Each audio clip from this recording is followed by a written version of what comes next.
Hi, my name is Irene Clouthier. I am the curator of the upcoming exhibit at the John Hisaoka Healing Arts Gallery at the Smith Center in Washington, D.C. And we are starting a series of interviews with the artists, participating artists on the exhibit. The exhibit has 8 Latino artists that live close or around the Washington, D.C. area. They all come from different places. We have artists from Honduras, from Mexico, from El Salvador, and I think that's it. But I want to thank the Smith Center and the John Hisaoka Healing Arts Gallery for the opportunity and for giving me the opportunity to create a show.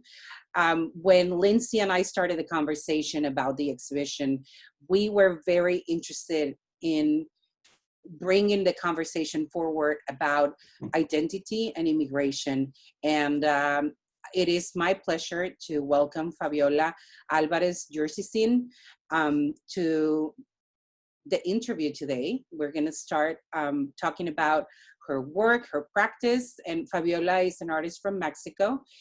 We met back in high school, and then we ended up in the same city and kind of like in this path of arts together. And it is my absolute pleasure to welcome her. Welcome, Fabiola. Thank you. It's my pleasure that you are in the world and that you are included this work in this important exhibition at this important time, I think. And of course, I second your gratitude to the Smith Center and the gallery for being able to be open for this kind of dialogue. So Fabiola did her, I'm going to kind of present her a little bit about her work. She mostly makes objects or sculptural objects. I don't know if everything's sculptured. There's a lot of installation art in her work as well. And she studied at the Art Institute of Chicago, her degree in arts. And she's doing a 3rd degree right now in urban planning, architectural urban planning. And as I said before, she's from Mexico, and a lot of her work has explored in many different ways identity, and as many other artists trying to find her place in the world. You guys can see some work behind her right now. She's working with text. When we did the studio visit, we had the pleasure to see many of the different areas in which her work has moved and has evolved and transformed and explored different ways of conceive and breathe and accept identity. So I invited Fabiola with one particular piece, or thinking about one particular piece, that it was about the bald eagle, that it was very striking to me when I was looking at her work and what she has done. And I thought it was a piece that spoke very loudly about appropriation of different icons and how different icons mean different things in different countries. Because even in Mexico, you and I have talked about it when we did the studio visit, Mexico's national symbol is an eagle as well. It's not a bald eagle, but it is an eagle. So there's a dichotomy there that I can see as well. You being Mexican, that might show up in some ways and resonates with that work. So Fabiola, why don't you start by telling us a little bit about yourself and your practice, and the subjects, the themes and materials that you're interested in. Thank you. Yes, thank you for that wonderful introduction. So I started working with pliable materials. So as Irene and I are from this wonderful country that has a lot of history in the textile craft. And I was a student in the Art Institute, and it has an incredible fibers department. But I was not really interested in a loom. My father was from the south of Mexico, Michoacan. And so I've seen body looms, many different kinds of looms, all since I was a child, visiting his family and playing around in my aunt and uncle's yard. But but I didn't want that to be my output. So I started looking for materials that I could weave, and I started weaving audio and cassette tape, video and cassette tape, and it just gave me kind of my language. I think I weave. I find things that I can put together in a way, and in some ways submit, because what you see behind me is flat tape, and it really is not meant to be woven. And so I think that it was the same kind of exercise of how do you find something that expresses a connection to the material world, but at the same time also creates, first and foremost, a saturation of the surface, or in this case, our panels, but I also weave cages. And it became my language. I never thought about that it would be with me, 18 years later, but I continue to be, that seems to be like the centerpiece. So I don't weave one material, I weave many different kinds of materials in, panels or three-dimensional objects. And lately I am redoing my website, and I have I printed an image of every single one of my pieces that I wanted to include in the past 3 years. Mm-hmm. And I see a thread also of using cement, and which is the only other very traditional sculptural material that I think has informed my practice. So yeah, I think that I am not married to one material, but I think I am married to a process, which is weaving in some kind of form. So how do you, when you say weaving and you talk about the materials that you have used in your practice, and you also talk about cement, how do you reconcile those different materials in your work, or how do you see those materials? I mean, I understand as an artist, you have a question and you have an idea, and then you find the material to answer that question, and you are very much free and have an open, endless possibilities for materials. But as you mentioned, you have been gravitating towards a couple of materials or a couple of techniques. So I can see the weaving being something that kind of like you started exploring with the textile department, and because that is a technique that is done in textile, but you have found a different way of developing and creating your own language with weaving. So I personally, and I don't know if it's there or not, I see that also, being from Monterey, that it's a concrete, or the biggest producer of Latin America, at least. Yeah. Yes. No doubt. For most people that you guys don't know, Monterrey, Mexico is in the northern part of Mexico. It's 2 hours south from the border with Texas, and it is the biggest cement producer of Latin America. So I see that, and I don't know if it was something that at some point you have thought about, if it's there or not. It's amazing that I have not, but it makes total sense now that you mention it. Of course, I mean, I will walk out of my house and there's mountains all around us, and as Irene knows because he went to university there, and you could see the holes in the mountains. So I think two things. I think that cement is related now to place, as you mentioned, and discovered in this moment for me. But it's also, there's a sense of permanence. I'm working with materials that will be, and they may not be conceived this way, but audio and video cassette are going to be around for 400 or 500 years. They're really, really bad for our environment. And even though I don't think that my practice is absolutely an environmental context only, I think the materials that I choose have that in common. They are plastic based. They are, and I know that well, by consuming them and using them, what are you doing? And that's the very big arching question. If I didn't use flat tape will be well established. So for me, using it is a matter of engaging in that conversation. And so there's a permanence to those two materials. There's a notion that they're going to be around. There is a saturation around us where we have completely dismissed them altogether. We don't think about what happened when we were, well, I don't know, the audience is, hopefully we have a very wide range of ages, but you know, when the first time I took my little cassette, you know, the career day in the kids' school, Irene and I are both mothers, but, and I take my little, you know, I show them what I was weaving, and this is what I do, and some images, and then a little kid raises his hand after my presentation. It's like, what is a cassette tape? And I happened to have a little cassette player in my car. And I said, can you please give me a moment? Because these kids have no idea. And it didn't occur to me, because obviously my kids have been playing around in the floor of my studio for all their lives. So they know what that is. And so I put play, and this notion, it was like a magical moment of thinking this physical thing that goes around and I can see it, produces this sound.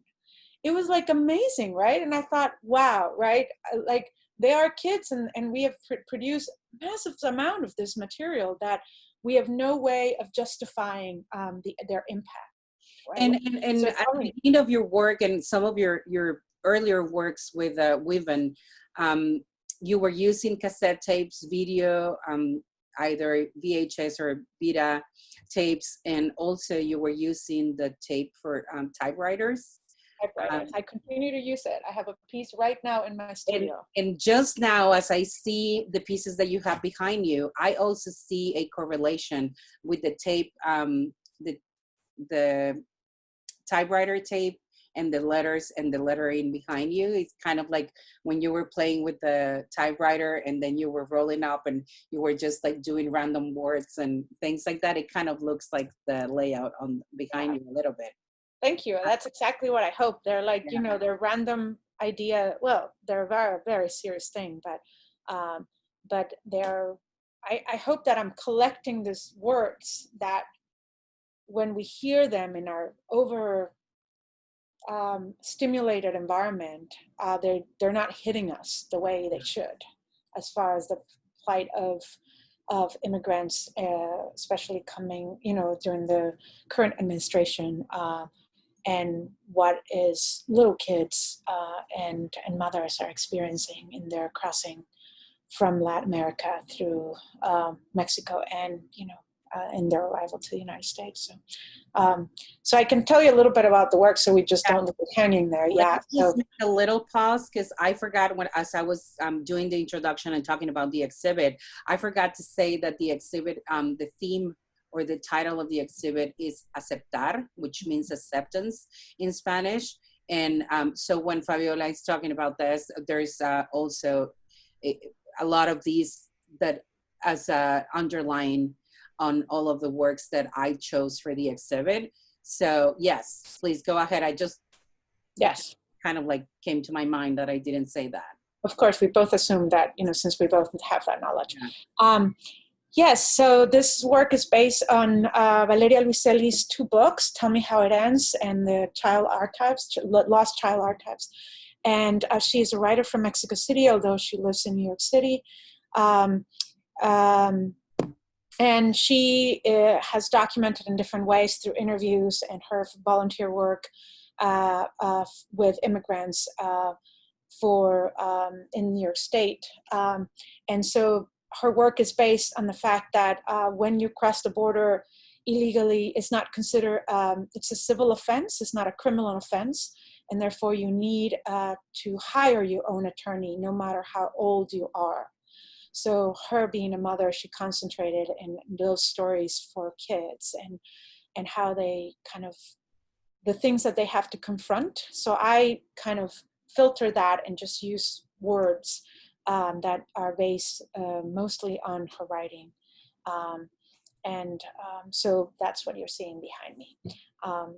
And so as far as the connection to Aceptar, I think the work that Irene chose connects in the same way, asks the same questions about, there's different ways to have people engage with very complex ideas. And I think when you become an immigrant, the word acceptance takes a very different texture to it, in my experience, because you have no idea the number of things that you're going to have to negotiate and accept in your process of becoming an immigrant. It's something that I don't think you are cognizant of it until you are actually in process and continue to be. So my observations about the color of our skin and how that is represented in different ways in the United States, I have different ways of interpreting it for myself, from my personal history as a Mexican, being born there and lived there for 23 years before I moved to the United States, having 2 kids that were born in Mexico, and that are proud of their dual identity. All those things become a very interesting place where you can actually make work from. But I think the word acceptance is one of those words that not only in the practice of making art as an artist, there's certain things that you just have to commit yourself to and accept, and there's really very few things that you negotiate as far as being a lifelong creator, but as a journey of understanding how it is to become an immigrant, I think that word is particularly potent and endlessly interesting. Well, I think also, and I believe that this kind of like, it applies for everybody. For me, Irene, when I moved to this country 20 years ago, being Mexican did not mean the same thing that it means right now, because being Mexican was all that I was, and all that the experience that I have had was being Mexican, being in Mexico, which is, it does not separate you or distinguish you that much. I lived in Paris for a year in 1993, but it was not the same as moving permanently to a new country. And then you being Mexican, or your Mexicanidad, it becomes something else. It becomes part of like your everyday in a different way. And as we have discussed, you and I, there's Shirin Neshat has a beautiful quote that says that once you move or leave your place of birth, you're always, you lose your sense of center, and you're always in a state of in between. And I feel that we as immigrants, we have to leave a lot of things behind. We come and adjust and adapt and accept many things. And we also bring a lot of baggage, culture, folklore, traditions, memories, a lot of things that they come with us, but also in that movement, physically and metaphorically, we lose a lot of things as well on the way. And there's like a trace of breadcrumbs of things that we kind of like look back, and we want to reach back to them as well. Yeah, I mean, it is a complicated process. And I think I remember the first time when I came back, and I lived in Atlanta. We lived in Atlanta for a little bit, and then we moved to the DC area. And 3 days after I arrived, I had to go to the doctor. And this is before cell phones. This is 23 years ago. And I had to check a box of all the different options that were there. And I just didn't have an answer. I just felt utterly confused. And, this is before, I studied art, but I've been bilingual for most of my life.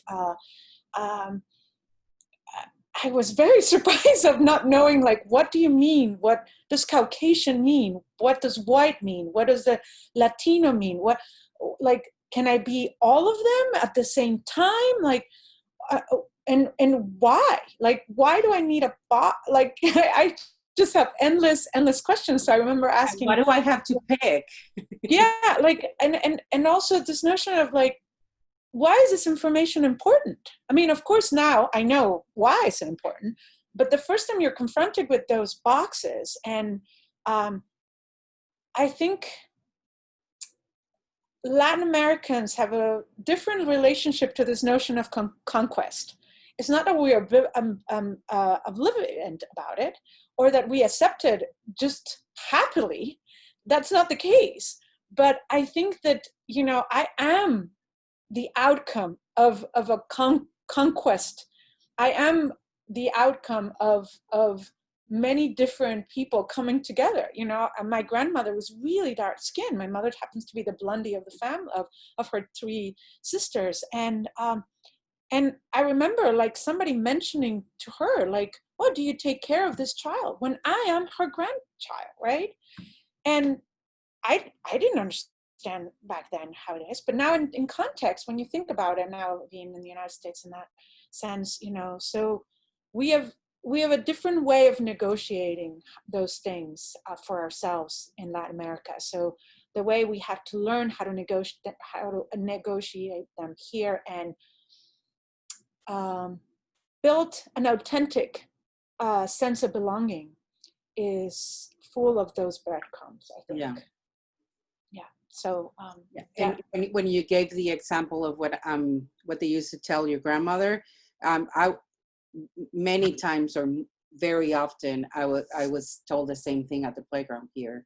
People assuming that I was Alex's nanny just because my skin color and my hair color are darker than my son. So yeah, it's a striking thing. And there's, I mean, I was livid. I was really, and my grandmother. They used to tell me, "Oh, you're so good with him," just assuming that I was the nanny. That you were not your mother. I gave birth to him. Of course, I'm good to him. I know him. Yeah, you know, it's one of those things that there's. I mean, now I'm very able to have that conversation, but it took years to kind of be able to be Latin about it. I would say that we can laugh. We make, you know, our natural tendency in our culture is to make light of it, you know, and it is true. It is not that it's not a serious matter.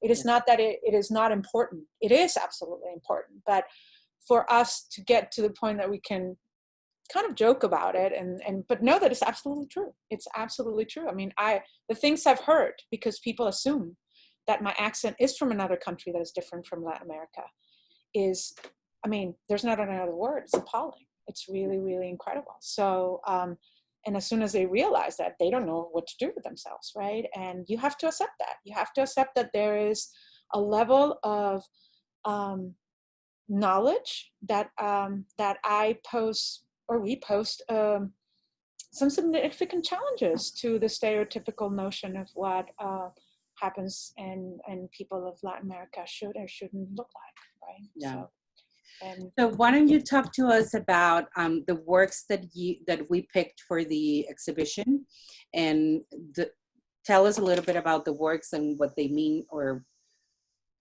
what your process was when you were doing them. And I think one of those works, clearly when we started planning this exhibit a year ago, Lindsay is the gallery manager for the John Hisaoka Healing Arts Gallery, acceptance meant something very different to what it is to all of us right now, living a global pandemic and being in confinement. But and also with the current moment. Yeah, I mean, who knew, right? I mean, when you were in my studio and we had lunch here at my house, my studio's in my house, guys. You know, this will have such a different kind of context, right? So, but hopefully it's a testament of good work that it can speak at different times of history and still be relevant. So I just shared my screen. Sorry if I didn't mention that before. So, and so this is 3 bald eagles. You know, every artist is different, but I am a student, a mother, a full-time artist, and a certified translator. So I have many different jobs and many things that I juggle all at the same time. And so sometimes my best ideas come at 2 or 3 o'clock in the morning. And I woke up and I said, I am sure somebody makes soaps in the shape of bald eagles. Somebody in the world has already done that. And sure enough, somebody on Etsy makes soaps. And she's like, oh, I don't care if you know, I just make soaps. For me, they're not like, they're just bald. And she sends it to you with this really nice little stars. And she had a bald eagle and then an American eagle. and which is the brown one. And I contact the seller and I asked, can you make me a black one? And nonchalant, she said, sure, I can make you one. And so, there are soaps, and they are in the shape, just the head of a bald eagle. And for me, it's a very interesting, they also have this notion of the flag. I find that symbol like really interesting, that something like, I don't know, the flag symbol is a complex symbol in the United States. I think also in Mexico, but we don't get like, you don't get a folded flag or something. It's kind of different. We're also not, our military presence is very present in many different ways as I become an adult. But well, we have a very different relationship to patriotism than here, I guess. It does not mean that we don't love our country, but the culture of paying tribute to the flag as it is in this country, it's very different in Mexico. Yes, I would say so too. Yeah, I think that, so sorry about that. So yeah, it's this notion of like, how can I understand that? So this is for me an effort to saying, we use, soap is a very interesting material. And patriotism and the symbology has a way of cleansing certain things that I didn't know how to express in any other way. So for me, the material aspect of it is very, very interesting, and very opposite to when we started talking, how, I use things that are very permanent. So these guys will eventually become very soft, and they will not be as identifiable, because soap is not very permanent. It will change its shape and form. So I thought this was kind of a very interesting way to express this notion of this negotiation that we have to do with identity, and with being placed in a particular box at a particular time. And I also think it's really funny that there is, people that want to wash their hands with a bald eagle. Like in itself is like, I love it. I just, it's not, again, this is my Latin self. I don't know, there's something in, we're geared to that notion of, I want to understand, so I make fun of it, I get close to it, I play with it.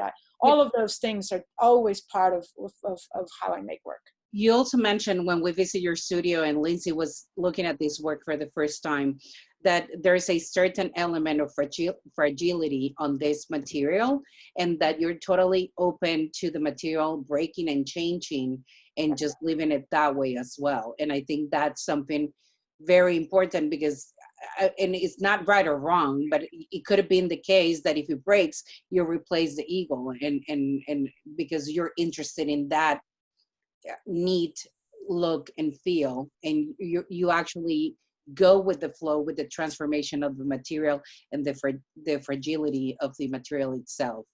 Yeah, I think that's why I put them over glass, because it is such a, it is not easy to clean glass. It is not easy, and there's a reflective quality to it. So it's a bit subversive in that sense, but in a very soft kind of way. So it's easy to enter, I think, and then hopefully ask important questions about how do we actually, and today, how do we actually negotiate all those things, privileges and all of it. So yeah, I was very happy that you chose this work. We can move on, and I can talk.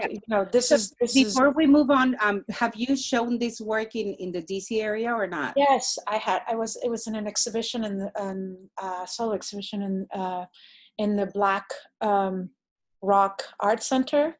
Okay. And that was the first time I exhibited. And then I'm trying to think, was there another place? I think so. And I think it was part of a group exhibit in the gallery when I was part of this gallery that was Gallery here in Bethesda. Okay, awesome. Okay, let's go to the next one.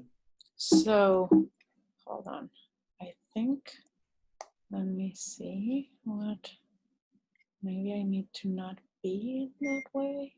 Now it doesn't, hold on, give me a second. I don't know if that You means. have to stop sharing and maybe go, like if you don't have it set it up as I think, no, I think that way. There you go. I think that it doesn't allow me to do it otherwise. It's not a PowerPoint. Awesome. So this is, Irene works with text, but I haven't. And I think it's partly because of insecurity, to be honest. I think that being bilingual is a wonderful thing, but it also makes you kind of, I don't know, language is all about interpretation. So I was in a collective. And bilingual, and you and I have talked about this, and I'm sorry that I interrupted you, but being bilingual, there's also the whole element of which language do you choose for your work, and will it mean the same if it's in English or in Spanish?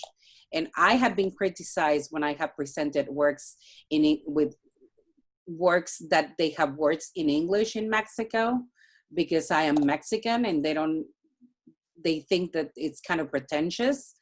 And on the other hand, if you present works here, it can be the same interpretation or the same assumption that why am I presenting things one way or the other? So, I mean, it is a process of access, like you're addressing access, right? I mean, do you know it? What does that express? Are you leaving, who can interpret this? But it's very interesting with this work. So this is a Rolodex. So Rolodex used to be this collection of your contacts. I think we still say it, well, this person's Rolodex is really, really important. Now you will say likes or subscribes, or there's other different ways of knowing who your contacts are because of social media. But it used to be that when we were just a solely phone-based place before email, you will be as good as your contacts, right? And I was in a collective for the Washington Center for the Arts, and our last exhibition as a group was about power, and it was just when this new administration was coming. It was during the campaign actually, and so I was really interested in exploring two things: this notion of power and hope, which I think are kind of the opposite. We always opposite of motivations, right? And how we navigate and it clouds and our motivation to do something. So it is a Rolodex full of this yellow typewritten in Braille words that have to do with power and hope, and they're only alphabetical. The only hierarchy that of them is the letter that they start with, and they're all in English, but it was this notion of how they're invisible, right? Power, we feel it, we can sense it. There's so many symbols to it, but we feel it and we gravitate to it to a certain extent. Do we want it for ourselves? How do we define it? But also, power is also about hope, right? You're hoping to attain something. It's a way of negotiating attainment in some kind of way. Yeah. And they could be very different from each other or very similar, depending on the outcome and the motivation of why those energies are activated. So they could be used for very positive things. And sorry, my kids are running upstairs. I'm really sorry, but that's just life in COVID.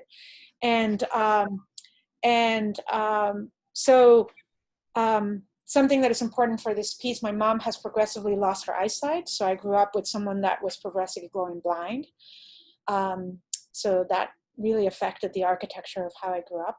And so Braille was always this language that I knew meant something, but it's invisible. It is invisible to the people that are sighted, but visible to the people that are blind. And I've always found that fascinating when I will be around very good friends of my mom, and that have the same RP my mother has, retinitis pigmentosa. So it's a condition where you use your peripheral vision until you go blind.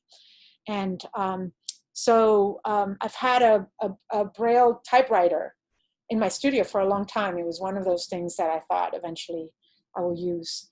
And this piece was kind of the result of it.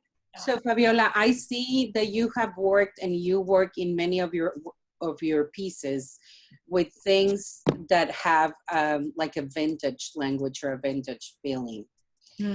So like the Rolodex or the tape, the cassette tape or the VHS tape or even the typewriter itself. Do you want to talk to us a little bit about that? It maybe has a lot to do with the history of how I grew up. I am the daughter of two chemical engineers. My father was in the diplomatic service in Mexico. We lived in Paris, and he had wonderful exposure for education and public service. But then my mother didn't like living in Mexico City. She missed her family. So we moved to the north, and my father started a mechanic shop and a remanufacturing business. And so refurbishing things became a thing that you will go to these junkyards and you will buy all these parts that were needed for the remanufacturing of a particular part of the air conditioning system. And so I'm very comfortable with those relic kinds of things. I find them enticing physically and aesthetically. But it's very true. I gravitate with something that has already a particular kind of history, especially if it's something that I can kind of explode their and also with reusing, I guess. I mean, not only the Rolodex, but all the tapes and all of that. It's materials that in some ways they're useless right now. Yeah, and you're purposing them and bringing them into another light and another language. Yes. Yeah, I think garbage has endless potential, and I am someone that would consider herself an advocate to a cradle-to-cradle kind of society where, which is very far from where we're living now, but if the creation of technology is great and it impacts, I love my phone, but there is nothing this company is obligated to do when this phone is no longer useful. Its impact in the environment, nobody's paying for it. So then, of course, when we have to modify our behaviors, nobody wants to do it. But if there's a system in place where the design of it included the disposable of the material or the technology. For me, it's a way of having a sustainable practice. I mean, there's so much stuff already that is beautiful in the world. I can use it and repurpose it and make something out of it. But yeah, it's an important part of my practice. That's very true. Awesome. So let's go to the last piece. Fabiola has a lot of different pieces that they were, but they are cages that she has woven in different ways. And some of the first works that I saw, some of the first works that I saw of her on exhibitions around the Washington, D.C. area were the cages. And then cages started meaning something different, at least for us immigrants and Mexicans, with the kids in cages, and it became something else.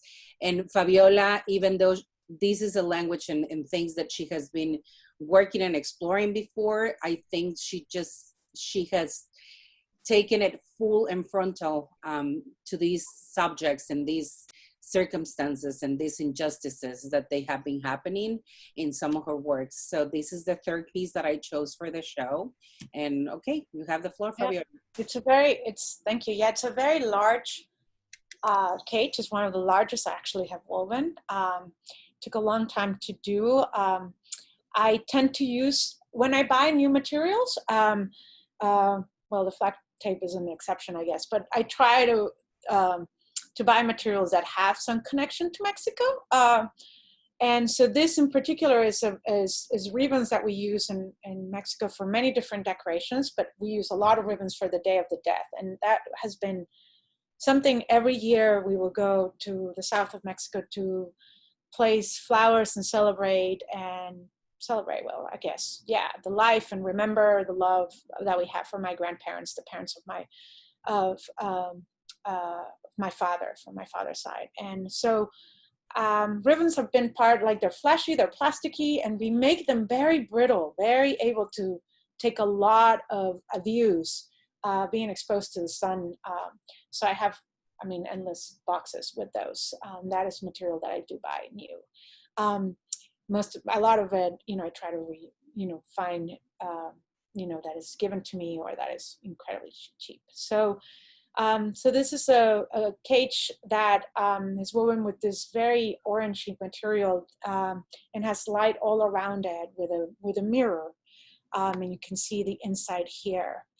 And what you're seeing, the words are the reflection on the bottom of the cage. There's a mirror, and so you're reading the words through a reflection, and it all has to do with definitions of asylum of families, and the notion of refugees, and how we actually use words, especially that has to do with animals and insects, like infestation specifically, that have a historic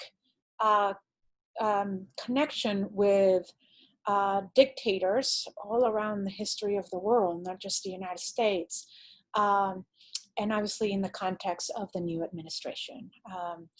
Our current head of state, President Trump, has used many of this language to inflict fear, which is obviously the intention. So I kind of wanted to put, these rods will normally be placed inside a cage for birds to land and grab themselves from. And so I reinterpret that as a way of us having a complex conversation about this notion of kids and families being not only in cages, but separated. So my interest in cages at the beginning were not necessarily, they were psychological spaces. I wanted to make sure cages in general were this permeable, even though there's an in and there's an out. They're permeable because you can see what's in it, and whoever is, call it a bird or an animal or a human being, is on the other side, can see outside, right? And I started saturating them for them to become exterior spaces themselves, and to encapsulate more ideas. And eventually they have morphed and developed into a form of containment. Well, I think even though, as you stated, cages are, you can see through them and all of that, there is a sense of confinement that you can see with the cage, and it can be a symbol of lack of freedom in many ways. For a bird or whichever animal you have on a cage, or even if it's a pet, or if you're moving from point A to B to that animal. But yes, I think it has many different ways in which you can read the cage as an object. Mm-hmm. Yeah, and this is a shot of kind of blanking the mirror, so you could actually just see the text.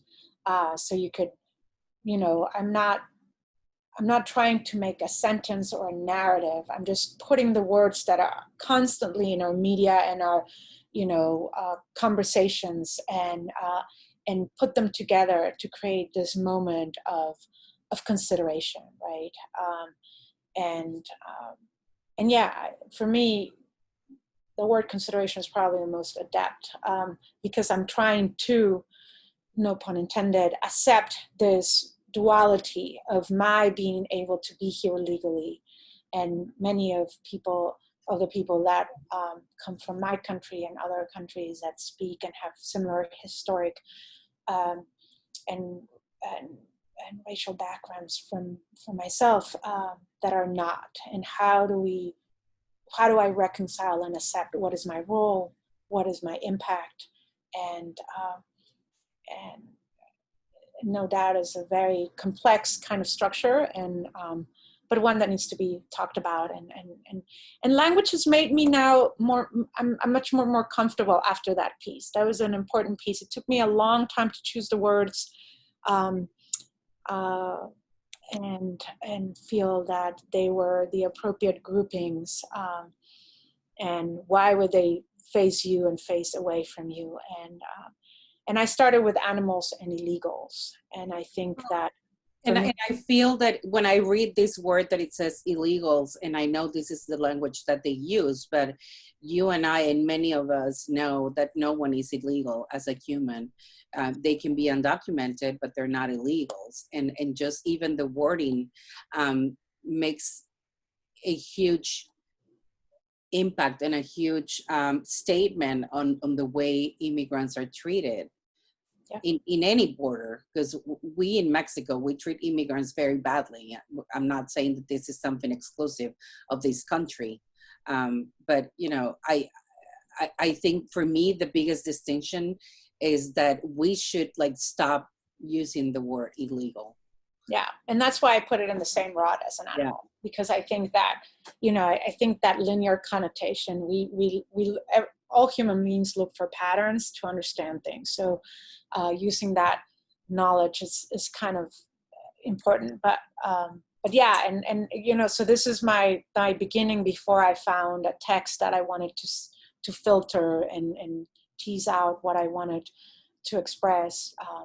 But words have incredible impact in the way we treat each other, and to your point, this way of using the word infested specifically has a lot of historic background and how it was used in Germany, specifically about how to inflict and start that psychological aspect of making another human being the other that can become threatening, that can become bad, but it doesn't necessarily have to do that, right? But in the moment when you say illegal, there is already a connotation of bad, of not worthy in some kind of form. And and so, yeah, we just need to hold them to fire and start putting them out there, and people being exposed to them for what they are, and that those labels have big consequences, and we should be very, very aware of them and fight the use of them in every way we can. So, yeah, I mean, it's interesting that we are at a time where words matter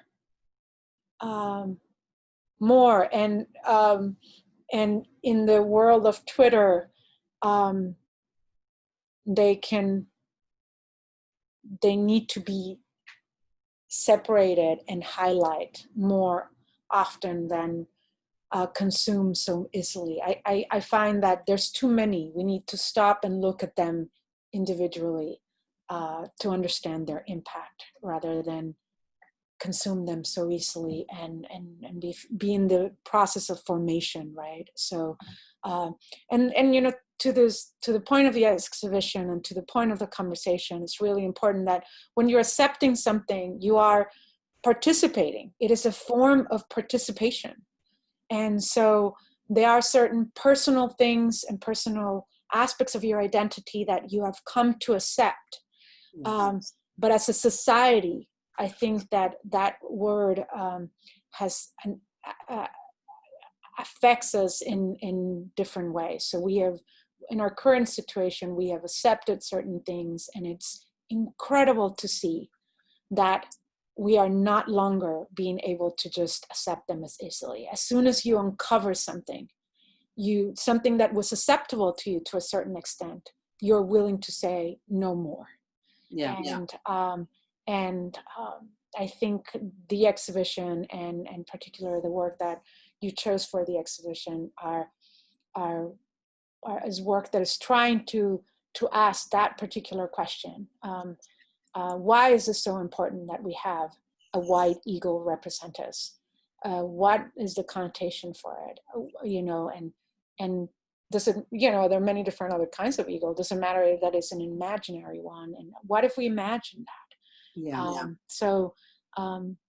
Yeah. I mean, we try to, when we talk about our work, we try to put words and explanations, but the value of an exhibition and the value of going to see art and experiencing art is the complexity of those things that we're trying to. Well, Fabiola, I'm going to stop sharing your image because I want to see you before we close this interview. I want to just kind of like close the same way we have been trying to close, and you were already kind of like jumping into that. When we started planning this exhibit a year ago, the meaning of aceptar or acceptance was something very different to all of us. Now that we have been in confinement for 13 weeks, I believe, I would like to get a little something about how the meaning of the word aceptar has changed, shifted, begin the meaning of, or how has it adapted to the new reality? Because we have all had to accept many things during these confinement times, and personally, with work, with family, with every single aspect of our lives that just suddenly shifted and changed. So I would like to get your input and close the interview with that. There's two things. I had to accept that I am incredibly privileged to have the security I have. It was hard to accept that I won't see my mom this year. Every year that I don't see my mother is a year that I don't know if she's going to see me again. That's hard. But I think the hardest thing to accept is the suffering of my African American friends, of my Black friends. I think that understanding when to give them space, understanding as a Latina and as someone that likes to be present in the people I love, that I seeing them suffer and have to relive many things for them has been something that it was something important for me to accept, to give them space, to give them more space and air and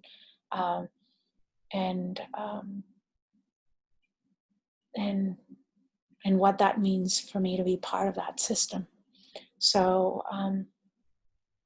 there's no easy conclusions for these things, but because we're all in process, but and it has been changing over the weeks, right? But I think that pauses are very interesting things for humans. I think I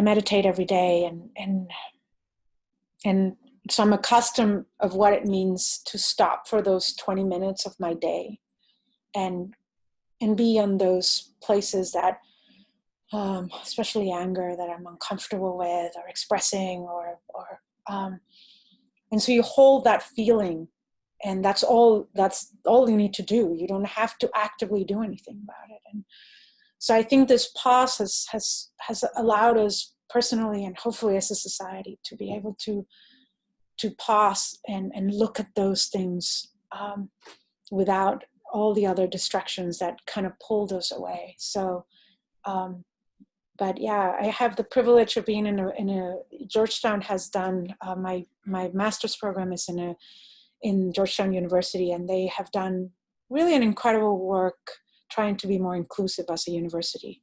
So a lot of my classmates, I would say, half of the 75 people that are right now at the program are people of color or minorities, and so I have very good friends in the program that I've known now for a couple of years. And urban planning, we have been dealing with issues of race and segregation and how cities function is one of the, you can't really talk about any city or study urban planning without knowing that and having to study it.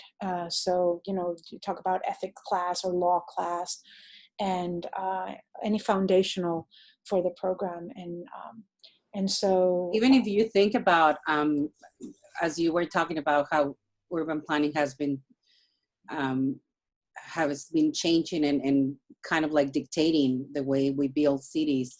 I remember many years ago when the movie The Help came out, and that it was based on a book. The first thought that I had, it was that in Mexico, we still do the same thing that the movie was referring to back in the 50s and 60s. And we still build houses that have a separate room and a separate bathroom for the help, or for people that are the housekeepers or the driver or the whatever it is. But it's for me, it's a very strong thought to think that we have normalized that in Mexico, and that we feel, and this is what people think, that it's okay to look for when you're building a place. Yeah, but it's also interesting, because I think, when we think about affordable housing, I mean, what you're referring to is like, somebody lives in your house and they have room and board for their ending work. They don't have a time. They start in the morning and they end up when the family goes to bed, right? So it's this notion of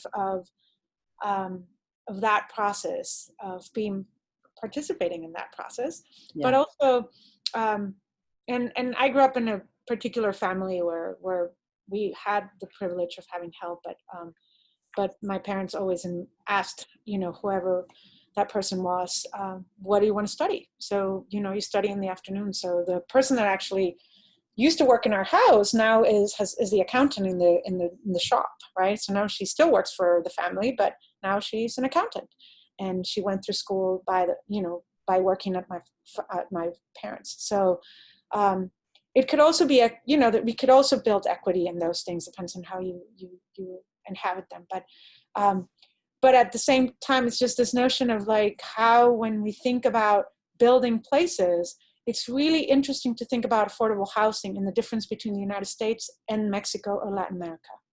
Yeah. Even though Infonavit is the department of the government of Mexico that helps with attaining a home. And through your work, you could actually own a home. And obviously those places, there are wide varieties of them. Some of them are incredible ghettos, and some of them are okay places to live, and some of them are thriving. Depends on how they're structured, how close they are to the center of the city, what kinds of people live in them. What are the education and the attainment and the different structures, systems that are inside of them. But in the United States, there's not such process. Yeah. Affordable housing is only a renter's option.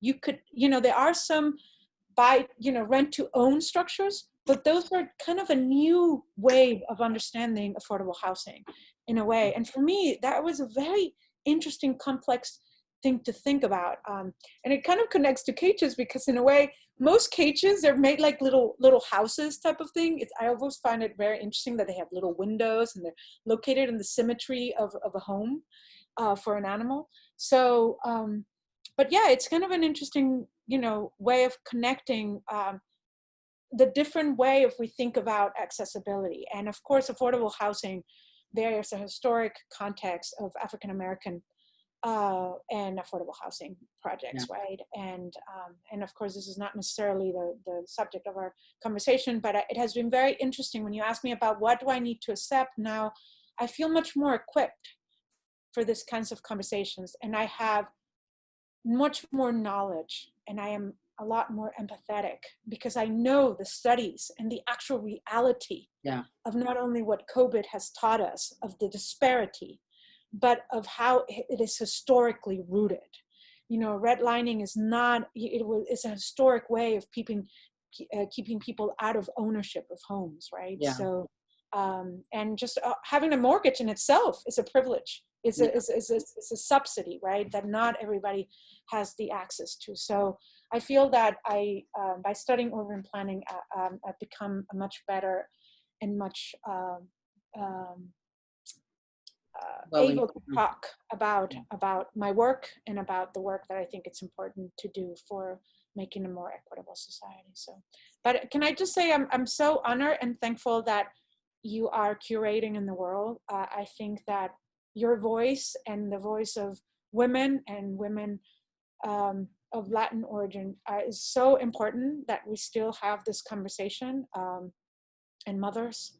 So I'm so thankful to be part of this exhibition, to know you, and to, you know, to be in conversation. So I Thank you so much. That's really nice. Yeah. I just want to close this, inviting everybody to visit. We are hoping to have the exhibition up by the end of July, and we don't know what the format is going to be. We don't know if we're going to do a series of previews or if we're going to be able to hold at some point an opening as such. But the idea will be that the show runs all the way through November and maybe December. We do want to have the show up for the elections in November. So yes, we feel that it's an important statement and an important conversation. So with all that said, we all know that right now everything is really uncertain in how things are going to be unfolding. So this is our hope, and we invite everybody to visit the exhibition at the Joan Hisoka Healing Arts Gallery at the Smith Center on U Street in Washington, D.C. And thank you, Fabiola. Thank you for your time and your generosity for talking to us about your work and your practice, your thought process. And thank you for being part of this conversation. I am completely convinced that these conversations need to happen. I am convinced that we can plant the seed to awaken other people through images, through art, and through these kind of conversations, to open people's eyes to the disparities, the identity, and everything that shows, or that it kind of like vents through the artworks that we're gonna have on the exhibit. Absolutely, and I think that they are essential conversations, and I'm hopeful that in a day like today, where we're remembering the emancipation of slaves, and that now we are all talking about that day. That for me gives me hope, that we are more, that is not something that only, you know, that those histories are being uncovered. And so there is hope. There's definitely hope, but there's always much more work to do, and we will keep at it. That's all we can do, and make meaning of our lives. That, you know, this gives meaning. Thank you so much, and I invite everybody to follow Fabiola on her social media. She is on Instagram. Do you want to give your handle? Arte _ Fabiola.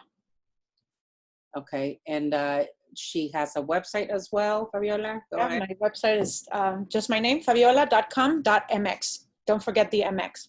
Yes, and follow her, be in touch with her work and her practice, and hopefully we will see everybody soon at the exhibit. Thank you very much. Thank you. See you soon. Gracias. Un beso.